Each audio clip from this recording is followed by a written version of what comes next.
So it's always a pleasure to have David Hatcher Childress on the program. And David has just come out with a new book. And it's funny that this book has come out at this time. It's actually very timely based on the last series of guests we've had on the program.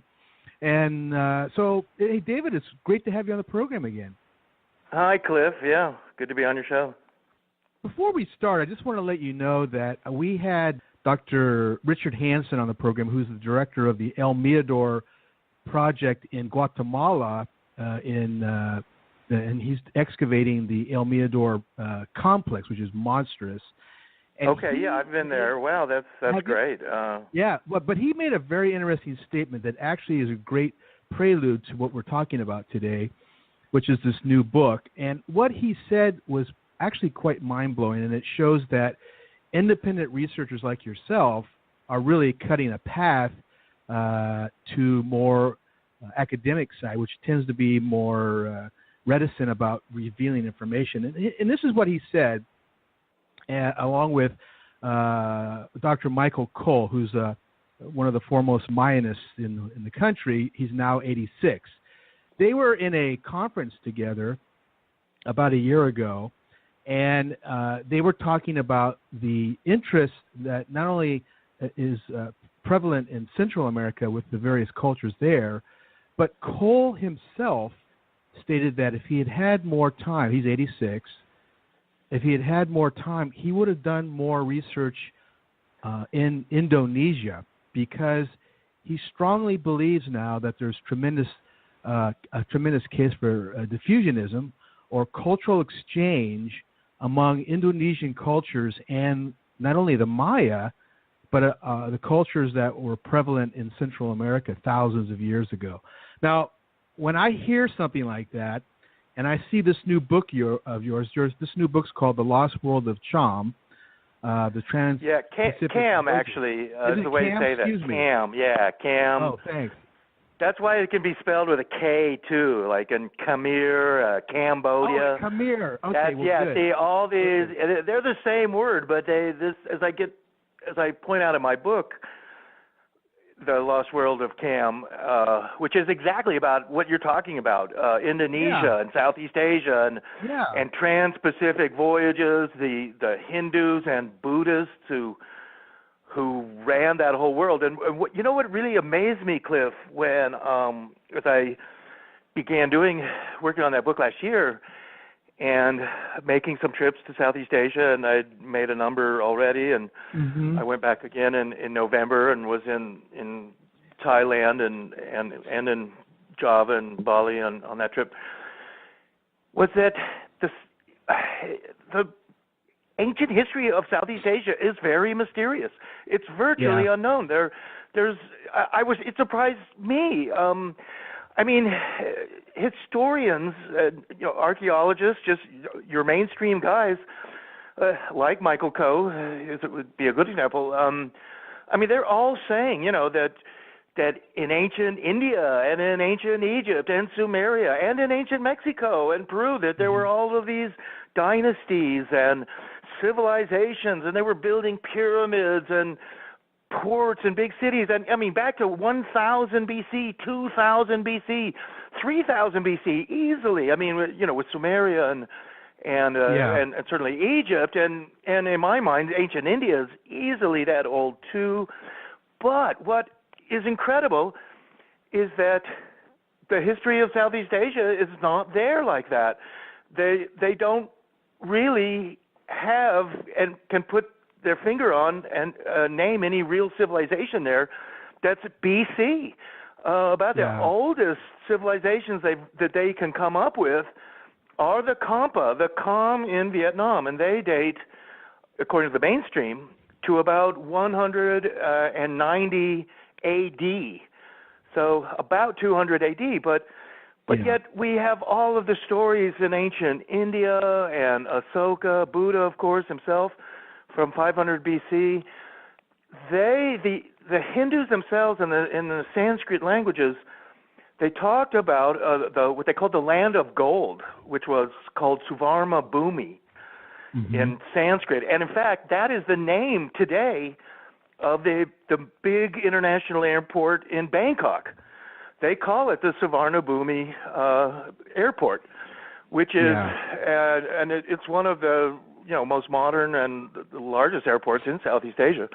So that is named after this ancient kind of mythical, quasi-mythical land called the Land of Gold. And if you can look it up online or something, and I talk about it in my book, that, clearly Suvarnabhumi is Indonesia and Southeast Asia in general, Malaysia, Cambodia, Thailand, and southern Vietnam, and it kind of started in Sumatra. And if you look up some of the definitions or something of Suvarnabhumi, they'll say that, well, it somehow was Sumatra or beyond that. Southeast Asia is an amazing place, and clearly civilization, and it would be a Hindu and later a Buddhist civilization starting around 400 BC, was there all throughout Southeast Asia. And see, now the Thai people, like the Viet people, they came later, and they came from really China and immigrated southward, the Thais basically taking over what today we call Thailand, and the Viets taking over what is Vietnam. So, but before that, there was this other group of people who lived there, and they are the Kampa and the Cham. And in the mainstream, they're saying that, well, the Kampa were just in southern Vietnam and right around the Mekong Delta area. But to go to Cambodia, which also has the same word and name, Cham, you have to go from basically the Mekong Delta, which is in Vietnam, then inland into the lakes and rivers and stuff of Cambodia. Plus, these guys were crossing the Pacific, just like Ko and that archaeologist you were saying at Almirado was saying. Hansen. And this is what's amazing to me is I've been seeing examples of pyramids in Indonesia. One that's really interesting is the Candi Suka, which it's a Javanese pyramid, and it's a dead ringer for a Mayan pyramid, and traditional archaeologists really don't want to look at it as a comparative study. And here's Cole at the end of his life saying, I would have spent more time considering the Indonesian pyramids, and then here's your book, David, that kind of ties it in with beautifully photographed images and things like this. What do we know about the the Khmer group? How old are they? Do we know anything at all about them? Well, sure. We can trace them pretty much to at least 200 AD, 192 AD in southern Vietnam, where they were, and they were in central Vietnam too, around Da Nang. There was an island. There's a small group of islands that's off of Da Nang. Their big stronghold was really what we would call central Vietnam, right really where North and South Vietnam were being divided, and a lot of the fighting during the Vietnam War was occurring in this area. The Cham, or I should say Kampa in this sense, in Vietnam, they had a number of cities, and these cities were megalithic. They're also using bricks, so they have bricks towers also combined with granite and basalt. They're cutting large granite and basalt blocks, and basalt's very difficult to cut with precision cutting and what I call those keystone cuts, the trademark T or hourglass shaped cuts, and you see those also at a site up in northern Cambodia called Preah Vihear, and that also is an ancient site. What's kind of going on in Southeast Asia, what I'm finding, and a lot of the monuments in Cambodia, I think, fit into this. Preah Vihear particularly, are much older than what the mainstream archaeologists are saying, and which is a similar thing that's going on in Peru with a lot of the buildings around Cusco, and would it also include Machu Picchu and Ollantaytambo and Pisac, Sacsayhuaman, those megalithic cities around there, they're much older. They're not built by the Incas. They're they're at least hundreds of years before the Incas, and in some cases maybe thousands. I mean, it's a problem. And in fact, Pria Viher, which is also this megalithic city, and it's on top of a mountain like Machu Picchu.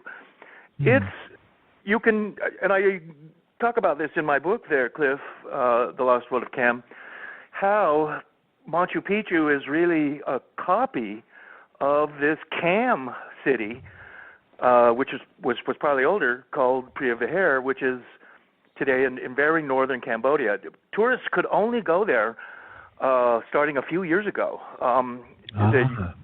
Tourists, you won't have met very many people, even people who've been to Angkor Wat. And I first went to Angkor Wat in 1999 when Cambodia was first just opening to tourists. Today there's a lot of tourists there. It's a backpackers' mecca. Right. It's a fun country, and it's cheap there too. And you go to. Have you ever been to Cambodia? I haven't. I need to get over there though. That's like on my bucket list to get over to that site. It's huge. It's really fantastic, and there is a very much a similarity as Ko is and these other guys are finally starting to realize. The Smithsonian Institute as well has. Yeah. Oh, they're on board with this too. That Shang Chinese were traveling across the Pacific, and these Indonesians, and they're a mystery bunch.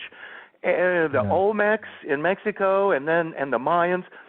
But here was the thing I was saying about Da Nang too. You have these megalithic structures that are there, and even archaeologists could not figure out how they fired these brick stupas that are there.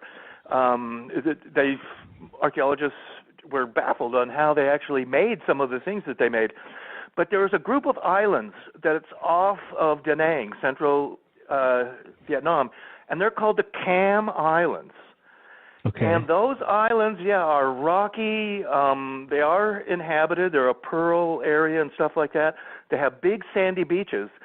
And apparently what would happen is these huge ships of the Cham, and they were coming from all over Southeast Asia. They were coming from Bali and Java and Sumatra. They were coming from Malaysia and up the Mekong River in Cambodia, and they would also come down from China as well. And these huge fleets of ships would meet at these Cham Islands, and there was big sandy beaches there where just as many ships as possible could pull up.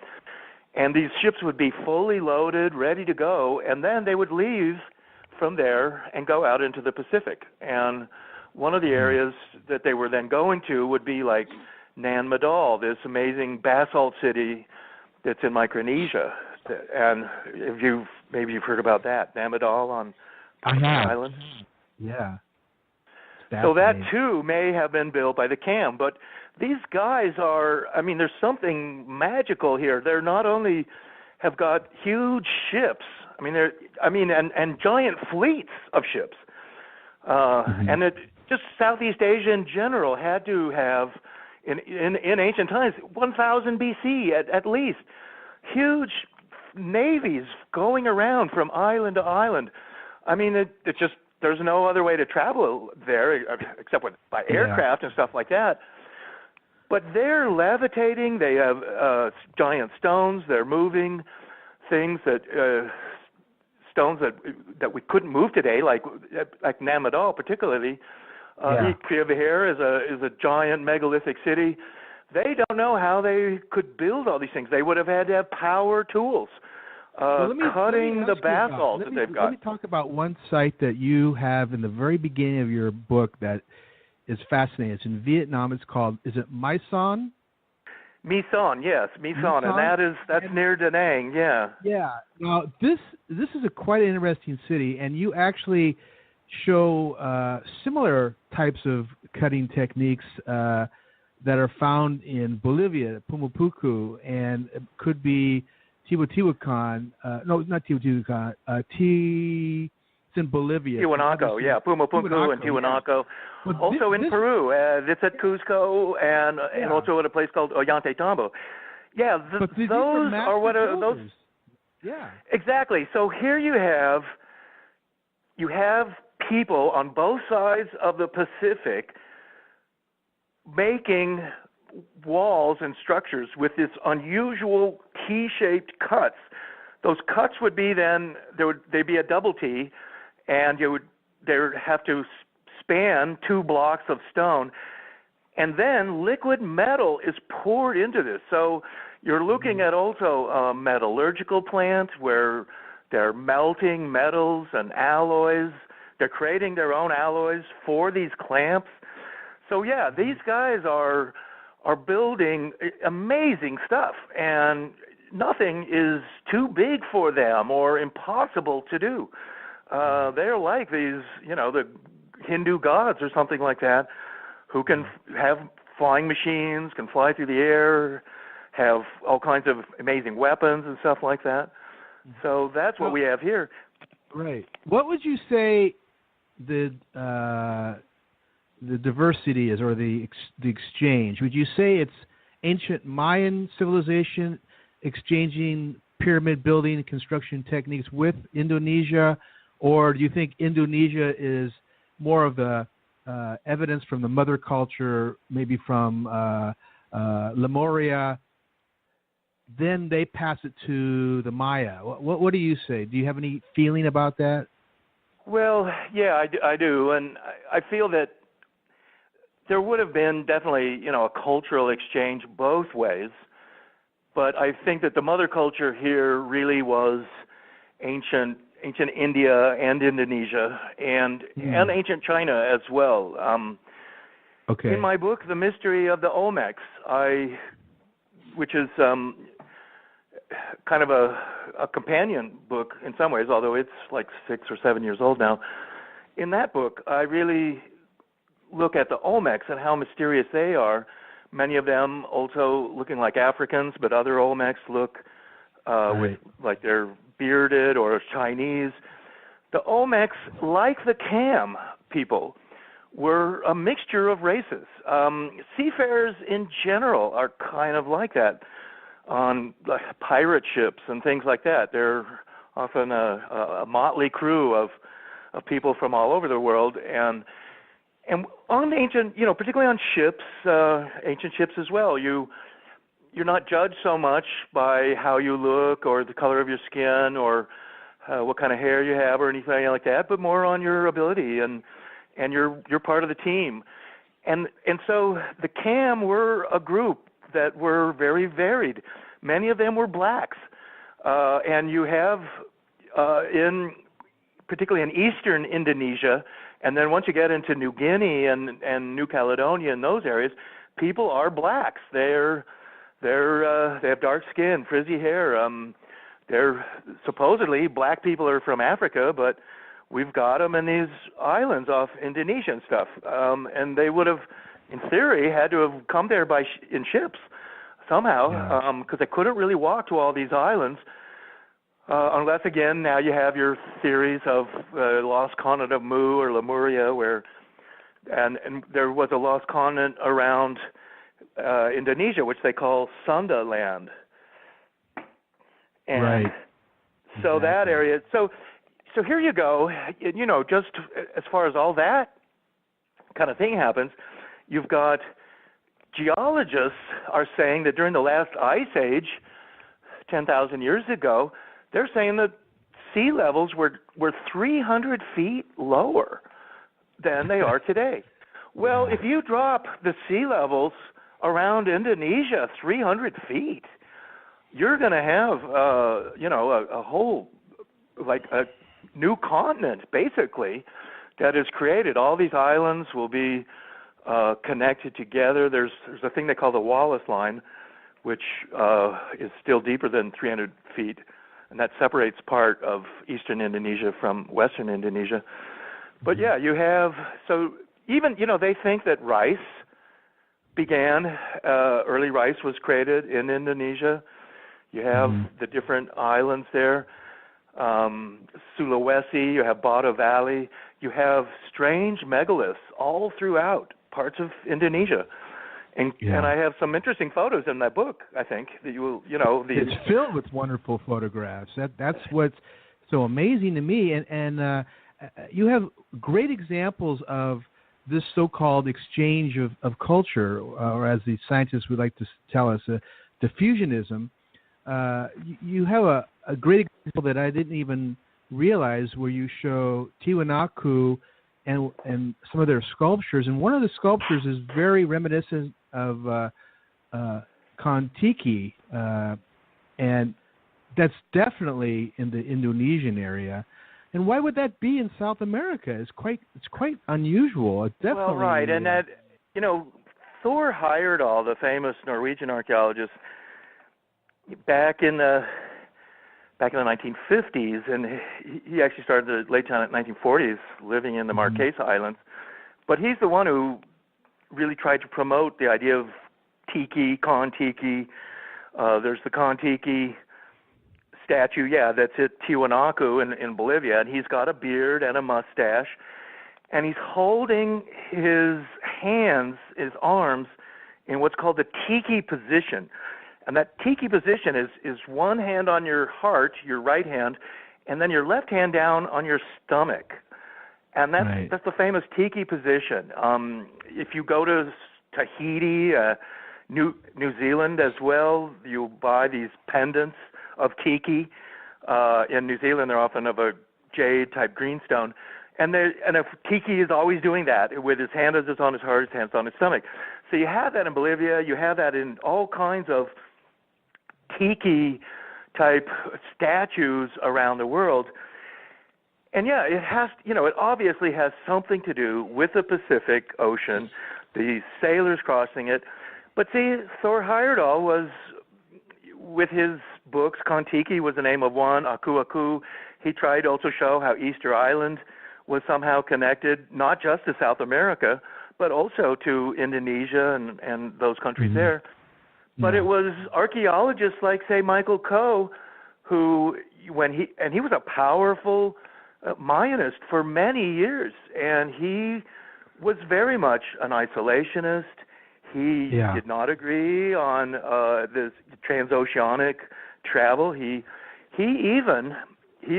famous. I had to quote him in my book, The Mystery of the Olmecs, where they're trying, he and other. There's another famous archaeologist at the University of Alabama named Richard Deal, and he wrote a book about the Olmecs. And like what Coe said too is that, these guys look like Negroes. They look very much like blacks, he said, but they're not. They're not really blacks. They're just. He mentions that the Philippines have some blacks, and in fact, that was what the Cham people were in Vietnam. They were also basically blacks, and but he still wants them to walk through Siberia and down through Americas. Okay, so he has changed his mind a lot, but so many people like Thor Heyerdahl were essentially poo-pooed, and they were, the mainstream would say, well, there's, he's not offering any new evidence, but there's a lot of evidence, in fact. You show something, and you've been mentioning this, and I see it prevalent in the Olmec culture, and this Cham culture has it too, and that is a diversity of cultures. And you've said it. You see these African-centric faces. You see these Asiatic faces. And this is something that I have not read in any anthropological study, any archaeological review or paper. The sheer diversity of the cultures that were sprawling all over Central America and appear to be sprawling all over Indonesia. And it's just too much for the academics to claim that there would be that level of diversity, or they don't have anything to say about it. They can't figure it out, so they'd rather just be quiet about it. And I mean, other than independent researchers like yourself, I think it's a very important fact, very, very important, that is not addressed. Well, for sure. And, there's more to it than that, even. One of my books from a couple of years ago I co-wrote it, called The Enigma of Cranial Deformation. And it's a book all about these cone heads, cranial deformation, people having these elongated heads, In Peru, you see it a lot. I was just in Peru, and I'm always take photos of all these unusual elongated craniums and stuff when I'm down there. And those museums there, they put them on display. They don't make too big of a deal of it, although they tell you not to take photos now and things like that. But I already have lots of photos of these things. In fact, if anything, they've put fewer of these elongated heads out, but they still put some out. But here's the thing: is that I also found when I wrote that book with Brian Forster, and it surprised me that there were no other books ever written on the subject. And in fact, there weren't really even magazine articles. There was the few little articles on the web, very occasionally, like for instance, Richard Deal in his book on the Olmecs, where he's this very scholarly book, but again, he's saying that, there are just these isolated people in Mexico. They have no connection with even other civilizations in Mexico, he didn't think. And but in this whole book, he only mentions the elongated heads one time.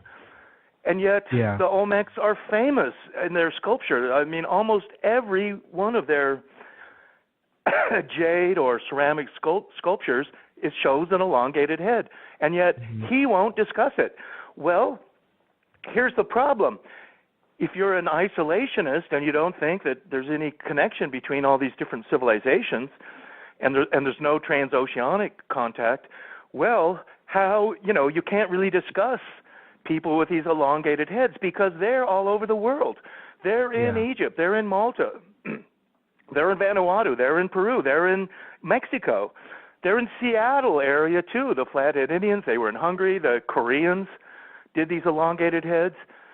So, and that's an unusual thing to do. Why are people doing this unusual, weird thing all over the world? He would have to argue, or anybody, Michael Coe for that matter too, they would have to argue that all of these people all over the world are doing this independently, that there's no connection between one people, in one group doing this elongated conehead ritual, which is so bizarre anyway, that all these people are doing it independently. And they have to say the same thing about these keystone cuts. There's no connection between these different sites. It just happens to be two completely independent, unconnected civilizations doing exactly the same thing. That's very specialized and not something that, people would just, do or make up on their own. So you can't. I think that's the reason why Cole has come out as a research scientist to say that there's just too much compelling evidence from what he's seen throughout Indonesia and in Central America to say it doesn't have a connection. And that's why he says if he had to do it over again, he would spend more time studying the well, he should, and spend more time writing new books that totally, this is a guy writing textbooks, okay? And now, at the end of his life, he's decided that his own textbooks that he has written are wrong. I mean, that's an amazing statement for him to make. I was in my mind. when I heard it. The thing that is fascinating about your book also, and I'd like you to talk a little bit about it, is these Cham and also people around that Indonesian area, they're megalithic builders. They're building on a huge scale, and you compare it quite well with Pumapuku in Bolivia and other locations in South America, and it's like this is a big deal. Megalithic building is very challenging because we're talking about multi-ton stones, moving them from places. We don't know how they moved them, but it's just a fascinating review that you have in your book, Mike. Well, thanks for that. And and exactly, what you're saying is right. You have to have great admiration for the stonemasons and these architects. I mean, somebody, just like a shopping center or, some giant skyscraper has to be planned, and an airport, drawn out, and this is what we're going to need, and then this is how we're going to put it all together, and this and that, and all that has to be done, and on a grand scale in some of these cases. Borobudur, I was also amazed on my recent trip to Java and going to Borobudur, and I went to the Gunung Padang place too, with all these strange I got to talk to you about basalt. And see, that's kind of like Namdal, where all this basalt is stacked up, 1 million tons of it or something. But Borobudur is a huge monument. It's the world's largest Buddhist stupa, basically. It's megalithic. It's cut out of granite and basalt. It's like a man-made mountain. Some people think that it was actually an artificial lake was created around it at one point. Today, it's the number one tourist site in Java and probably all of Indonesia, really. But no one knows who built it. No one takes credit for it. They know it's a Buddhist site, and it's got all these Buddhas on it, and the life of Buddha is done in stone frescoes along the side. It's a mandala pilgrimage site, but no one knows who built it. No one has ever taken credit for it, and they assign it to some dynasty, a Java dynasty called the Childress, just to give it some attribution. But they're baffled by this place, and really, as I say, the Cham had to build it. Whoever is doing it, I mean, they are builders par excellence. They have power tools and saws. They're able to cut stone. There are keystone cuts too at Borobudur. They're making beautiful, fantastic statues, and these people have a lot of metals. They've got gold, they've got silver, they've got iron and copper, bronzes, all kinds of different alloys, gold and silver type alloys, electrum. Just last year, this was a new scientific research that came out. They've created this new super metal. Some scientists, it was like in August, I read it as a news thing.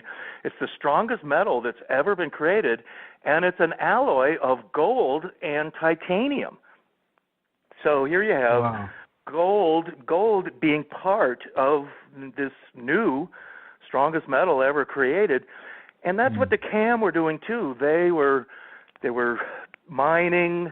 They had metallurgical areas and mining is very complicated, where you're not just mining ores, but you have to have kilns. You have to have what are called crucibles. You have to melt the ores in huge furnaces. You have to get certain temperatures up, and then you're pouring molten metal. That's what was going on at Tiwanaku. So that's another problem, too, that I point out in my book, The Lost World of Cham, and also in my book, Ancient Technology in Peru and Bolivia, which is also about the keystone cuts and Tiwanaku and Pumapunku, and how the Incas didn't really build a lot of the things that they're attributed to them. Rather, these buildings were already there. Exactly. But here's what the mainstream archaeologists are missing, is that these huge sites like Tiwanaku they're a mining site. The whole place is a metallurgical complex. Chavin in Peru is like that too. You can't. These people are getting molten metals from somewhere, and archaeologists don't really explain that. Where's the metallurgical site? They can sometimes say, well, here's the old mine where they were getting some copper and stuff. But you have to refine it. You have to wash the ores. That's why they do things like divert a river. You create a canal city. At Tiwanaku, they had a reservoir on top of a pyramid of water that they used to wash the ores and stuff with. And just to fill a reservoir on top of a pyramid requires pumping water uphill, and there are ways to do that. There's what they call ram pumps and stuff like that. Yeah, so I've heard some talk about Tiwanaku being a refinery, a metal refinery, but and also I've read about these underground canals that they have that pass water. But do we know for a fact that it was a a factory of some kind that was where metals were processed, or? Well, it's what I'm saying. I don't know if we know it for a fact. Mainstream, that's kind of my point. That mainstream archaeologists aren't recognizing it as a metallurgical plant. They see it as some kind of and the same thing with Chavin, which is another site also that's in Peru, and it's a megalithic site where they've diverted a river and there's underground tunnels and that. And what you've got there is with all these places you have all these metals, and we know that the Incas and at Tiwanaku and stuff, that there was just gold and silver everywhere, and other metals too, copper and tin and whatnot. But so where were they making all that? Then they have these towers that are there along Lake Titicaca. There's a couple of spots for them. One is called Silusani. They're mainly in Peru. Another site is called Cotimbo, and they are these megalithic stone towers on top of these mesas. And archaeologists can't explain them. They say, oh, they're burial towers for the dead. The people just live in kind of crummy mud huts, but they build these wonderful megalithic towers for the dead people. But the thing is, see, these towers they're part of the metallurgical process. That's the furnaces that they were melting the ores in. And you see, the first step in that is also charcoal. In order to really melt metals and have a hot furnace, you need charcoal. And the way you make charcoal is you've got to chop down wood, and then you build a huge bonfire and just get it really hot, and then you bury it you just bury it in dirt. And the heat of the fire that's already started then turns the rest of the wood into charcoal. I lived in Sudan back in the late 70s, and I had to go out and buy charcoal. I was working with Chevron Oil at the time, and I was running a camp. So anyway, that's like the first step in mining. So now you have to have tons, literally, of charcoal, and then you have to have a furnace to put the ore in and the charcoal. You have to light these big charcoal fires, get them really hot, and then in the end, what happens is what they call the Tears of the Sun, which is, if you go to the Gate of the Sun at Tiwanaku, there's this god is there on the top with a feathered headdress, and tears are coming down his cheeks, and he's like crying, but what he's really crying is droplets of gold and droplets of silver and droplets of copper and stuff. So it's all part of this whole metallurgical process, where, see, the mainstream archaeologists are saying, oh, well, it's no, this was just a ceremonial site where priests came and, did some sun ceremonies or something like that. They always revert to the lowest common denominator of intelligence. It always drives me nuts. It's like, well, this was symbolic for priests worshiping, and the shamans came here. Like, wait a minute. Well, right, and sometimes it's just like, well, the shamans needed to come there and take their hallucinogenic drugs or something, but they have to do it on top of these megalithic pyramids and stuff, and huge sites and things like. Yeah. So it's kind of, you realize that there's something more going on here than just some shaman taking some drugs. They kind of contradict themselves, I think, on some of those thoughts. Hey, listen, I just discovered in your book here that you took a trip to Jakarta and you went to the Gunung Padang site. What did you think about it? You were with your wife, and we've talked to Danny Hillman on the show, who was the. Oh, you have? Okay, good. I have not really talked to him, but yeah, I know about him. Sure. No, but I mean, they've basically stopped the excavation. It's been a couple of years now, and he can't get the funding. And they left off by discovering a much older date and a couple of different rooms buried in the pyramid. But I'm just curious, what was your impression of the place? Gunung Padang, yeah. I went to the Gunung Padang pyramid, and it was a really interesting site.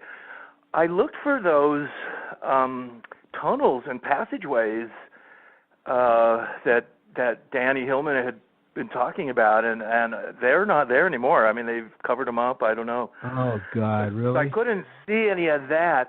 It's not really a pyramid. It's like it's kind of part of a ridge of a mountain.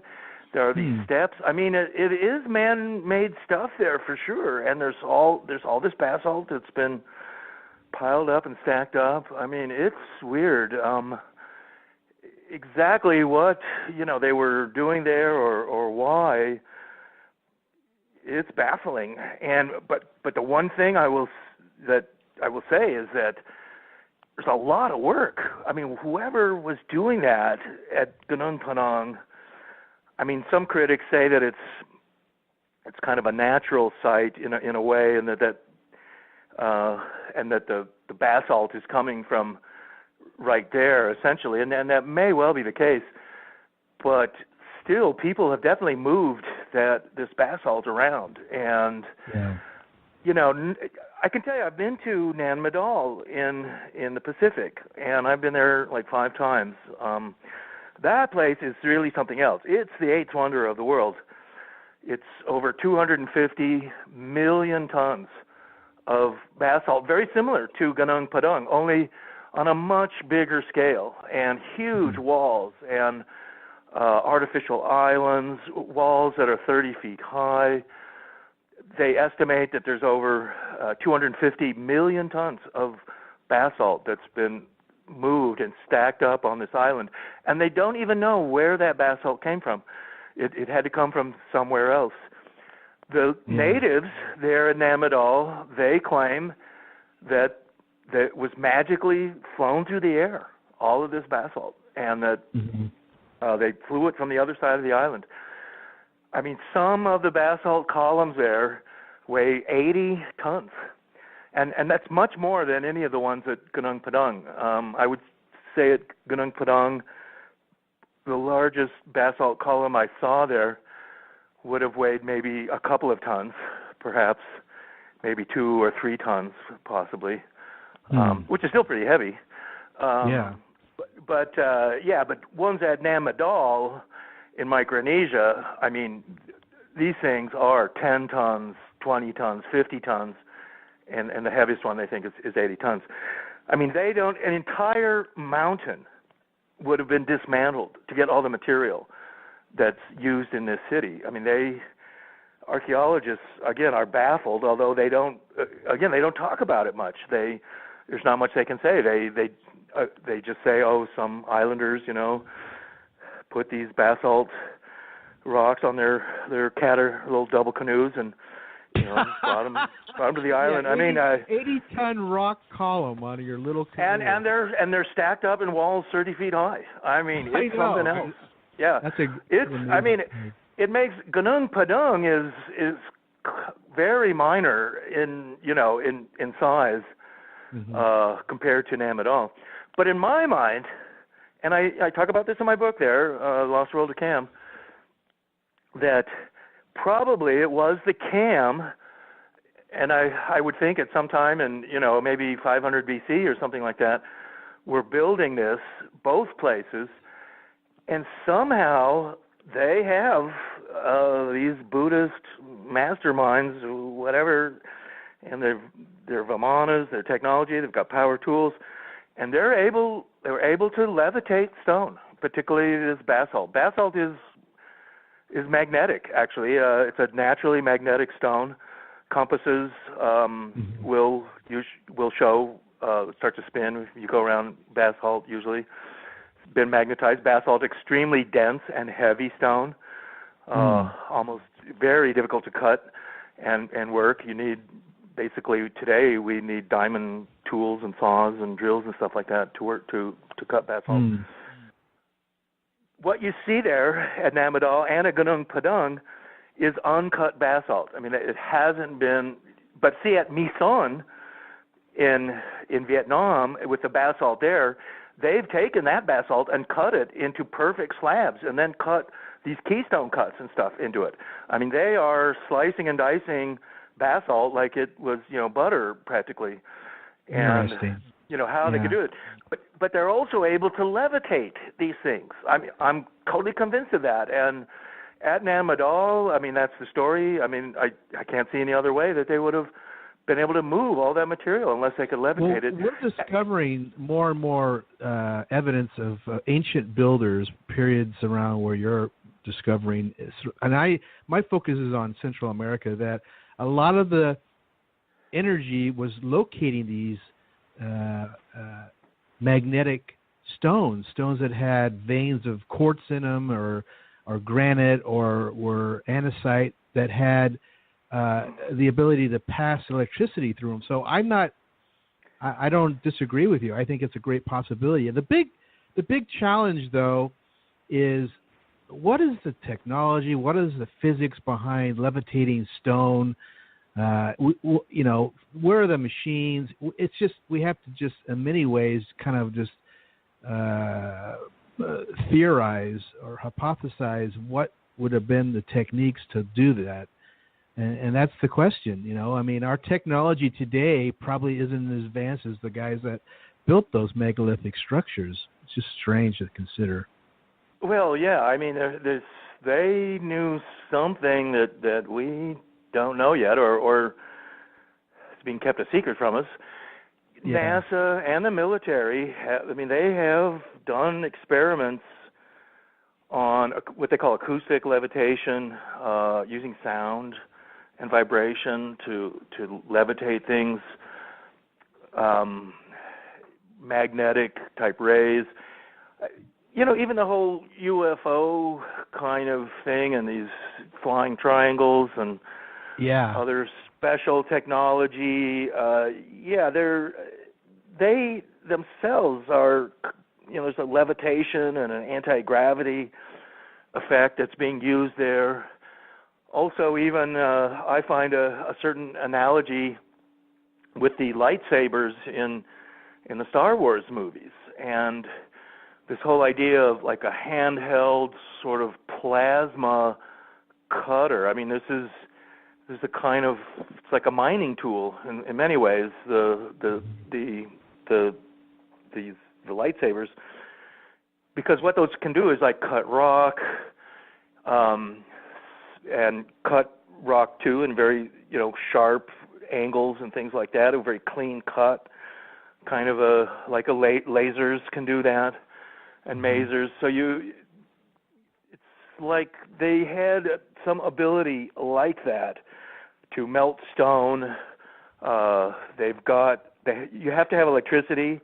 They had the kind of electricity that we have today, and I'm a big fan, of course, of Nikola Tesla and all of his work. And somehow, we live today in a kind of an oddball world of science that has this sort of blinded about things, and part of that, it has to do with oil companies. Since World War II, really, we've been taught that energy is oil. Even a lot of people think that electricity has to be made with gasoline or oil. It's not. The idea that we have to go into space by firing a giant firecracker under our ass, and that whole thing. I mean, if Nikola Tesla had survived World War II, he died during World War II, in 1943. And if he had been somehow part of the space industry, we'd have a completely different type of space industry that would be based on electric type of craft, like we think of flying saucers and stuff, not these rockets. So the whole idea that it's sort of like electricity is really where it's at, and electrical tools and electrical craft, spacecraft should be electric, and sort of the music of the spheres and all that, even in tools and things. Our cars should all be electric ultimately. I mean, petrol really should just be used for chemical engineering and making plastics and things like that. So, but we're not really taught that. So we're sort of blinded into this idea that, we need nuclear power and we need oil. People don't understand even that nuclear power plants, all they do is they're giant steam kettles. All the atomic power, all it's doing is boiling water. That's what a nuclear power plant does, is boil water for steam engines. So what creates electricity as we know it is rotating magnetic fields. I mean, that's what creates AC power. And I mean, it's magic. Rotating magnetic fields that, you know, can be from a wind turbine. Everyone's got one in their car, an alternator wound with copper cables and stuff like that. So ancient people had that too. And I believe that they had flight, they had power tools, they had some kind of levitating rays or something, acoustic things. There's a famous story that perhaps you've heard of, Cliff, because you're pretty knowledgeable about these things.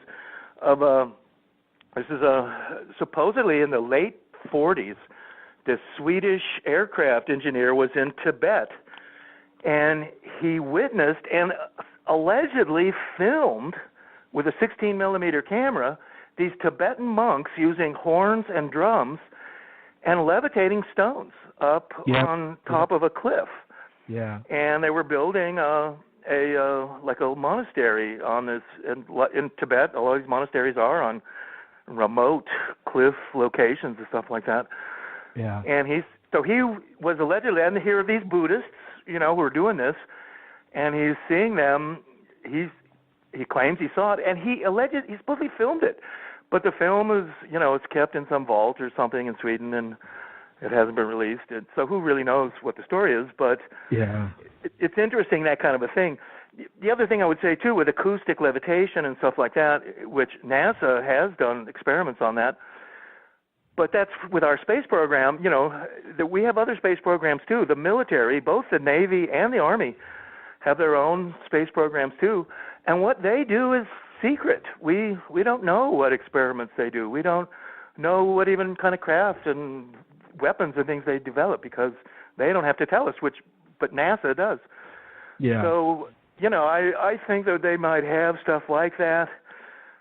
Certainly these extraterrestrials that are supposedly, you know, landing and doing stuff, their technology must be pretty advanced too. So I'm hoping that in the near future we develop scanning technology that can actually scan stones that are megaliths to see what the properties are. There's so many ancient sites that have evidence of acoustic technology or whatever, but we just can't penetrate it because we don't have any scanning ability to know what is the properties. It's just we're behind. I mean, it's like we're coming back into a level of scientific understanding that is ancient, you know.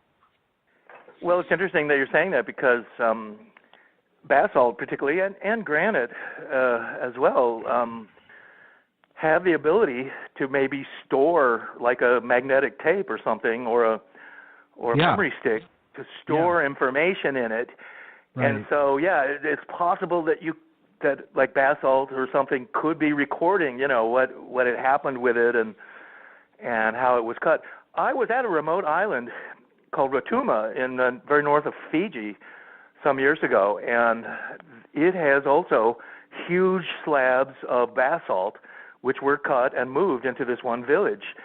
And the whole village kind of does stuff around them. They're like kind of cut like giant coffee tables or something.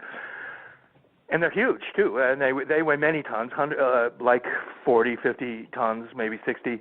And they told me that this Japanese scientist had been there some months before and had spent several weeks there doing exactly what you're talking about with these stones. And he was measuring the magnetism and all these little subtle energy things on those stones. Very because cool. He knew that they had been moved somehow and cut. And how that would have been done, you know, no one could really explain. And he was therefore doing these like special experiments. And I had never heard of anything like that before. Yeah. Of, you know, scientists. It's going to be independent scientists to do it, I'm sure. It's like, look, SpaceX sending rockets into space and landing them again. People keep telling me we're going to have Musk's going to go and do a trip to Mars before anybody else does. Well, right. I mean, And I agree. It's fantastic. I'm always thrilled to hear of any of Elon Musk's new ideas and what he's doing, and Richard Branson, for that matter, and plenty of other people too. And I agree. It's these kind of private adventurer types who are really going to do stuff. I'm convinced that the military has got all kinds of stuff. They even may be on the moon and Mars already. But, they keep that all a secret. But what NASA does is something else entirely. They don't even have a spaceship themselves at this point.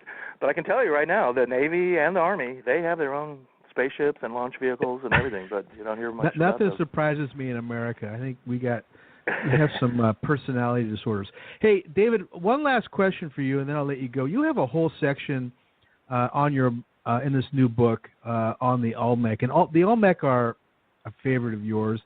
But one thing I want to ask you is, do you believe the Olmec were a transoceanic culture? Were they actually? I mean, we see it again with the various racial types that appear in their sculptures and their artifacts and things like that. But what's your opinion lately in some of the research? Well, I definitely think they were transoceanic, and the Olmecs were, in a sense, coming from both sides of Mexico. The Olmecs are mysterious in that way, and what the Olmecs occupied in Mexico was essentially what's called the Isthmus of Tehuantepec. And the Isthmus of Tehuantepec is the narrowest part of Mexico. And that's really southern Mexico, like the Oaxaca area, which is also where you have the megalithic sites of Monte Alban. Right. And then Mitla is also in that area. And then you cross over to really Palenque, Villahermosa, Comacalco, and Levanta, which is right there on the Atlantic side at the very sort of southwest corner of the Gulf of Mexico there. So there, and that in fact was what they think was the Olmec capital city was right around there, near the Atlantic side in an area called Levanta. But the Olmecs really started on the Pacific side, and it's something that people don't often understand about the Olmecs, is that they're on the Pacific coast of Mexico too, and all up and down the coast, and in the Pacific coast of Guatemala, where, and if you read my book, Mystery of the Olmecs, I get into a lot of that too, that the Olmecs there's a lot of Olmec stuff in Guatemala. There's Olmec stuff in Costa Rica and even Panama. So the Olmecs were doing an interesting thing. They were a culture, and the Mayans essentially did this too at a later time. They were a culture on both the Pacific and the Atlantic coasts of Central America. So they could have ports, that as the Spanish did later, that exactly the same thing and they used Acapulco as their main Pacific port, and then they would send the galleons to the Philippines every year. So basically the Olmecs were doing the same thing. Before they built the Panama Canal, they looked at three areas in Central America. One was Panama, the other was the lake and river system of Nicaragua, and then the third was the Isthmus of Tehuantepec in Mexico. And they considered building a canal in each of these areas and ultimately chose Panama. What the Mexicans did instead was build a railway between the two oceanic ports. But basically the Olmecs had all that. And here's the other thing too. There are these Olmec jade celts, and today they were found at Levanta, but today they're at the museum in Mexico City. And in the year 2000, they brought over the top Chinese expert on early Chinese writing and characters, which is Shang Chinese characters. And he identified the characters that are on these jade celts, these kind of axe heads, and he identified them as early Chinese characters. So, and the Smithsonian Institution went along with that. They said too, And this is what Michael Coe and these guys are all kind of having to admit that, yeah, the early Olmec characters are really from ancient China. And it's from those characters that we get Mayan. The Mayan hieroglyphs all developed from that, and the number system too, and the calendar too that the Mayans used. It started with the Olmecs for sure, and exactly where the Olmecs, where that all began was with apparently Shang China. See, and that also fits into the Cham, in that the Chinese and everybody, they would meet at these Cham Islands in Vietnam, and that's when they would head from there out into the Pacific. That's what I'm saying in my book. And see, the Cham Islands are perfectly located to then go directly east, right through the southern Philippines, and then you're out into the Pacific, and then you're going to Tahiti and Marquesas, and then ultimately you hit Mexico, and then even you can go from there to South America and to Peru, and then return again like through Easter Islands. So that it's obviously that's what they were doing, and so it was the Chinese and the Cham, and then these Indonesians and stuff, and they were all these kind of Hindu Buddhist characters, except for the Chinese guys, who were a little bit different. They were Taoist, and some of them were Buddhists and stuff too. So it's an interesting, mixture of people, and that's what the Olmecs were too. The Mayans were more of a kind of a homogeneous racial group, but the Olmecs were all kinds of different racial characters. They were Middle Eastern. They were Indian Hindus. They were black guys. They were Chinese-looking guys. Just like America is today, such a melting pot of different races and groups from all over the world. That's what the Olmecs were similarly like that too in ancient times. Fascinating. I think we have our timeline screwed up personally. I think a lot of these cultures go tens of thousands of years in the past, and we just don't know about it. There's stories about various independent archaeologists doing digs and finding dates that go back 40, 50, 60, 80,000 years in the past, and we don't acknowledge it, but it's just one of those things that has to come out. I think you're a futurist, David. This new book, The Lost World of the Cham, the Trans-Pacific Voyages of the Champa, the Kampa. I think it's a piece of work that's kind of looking to the future.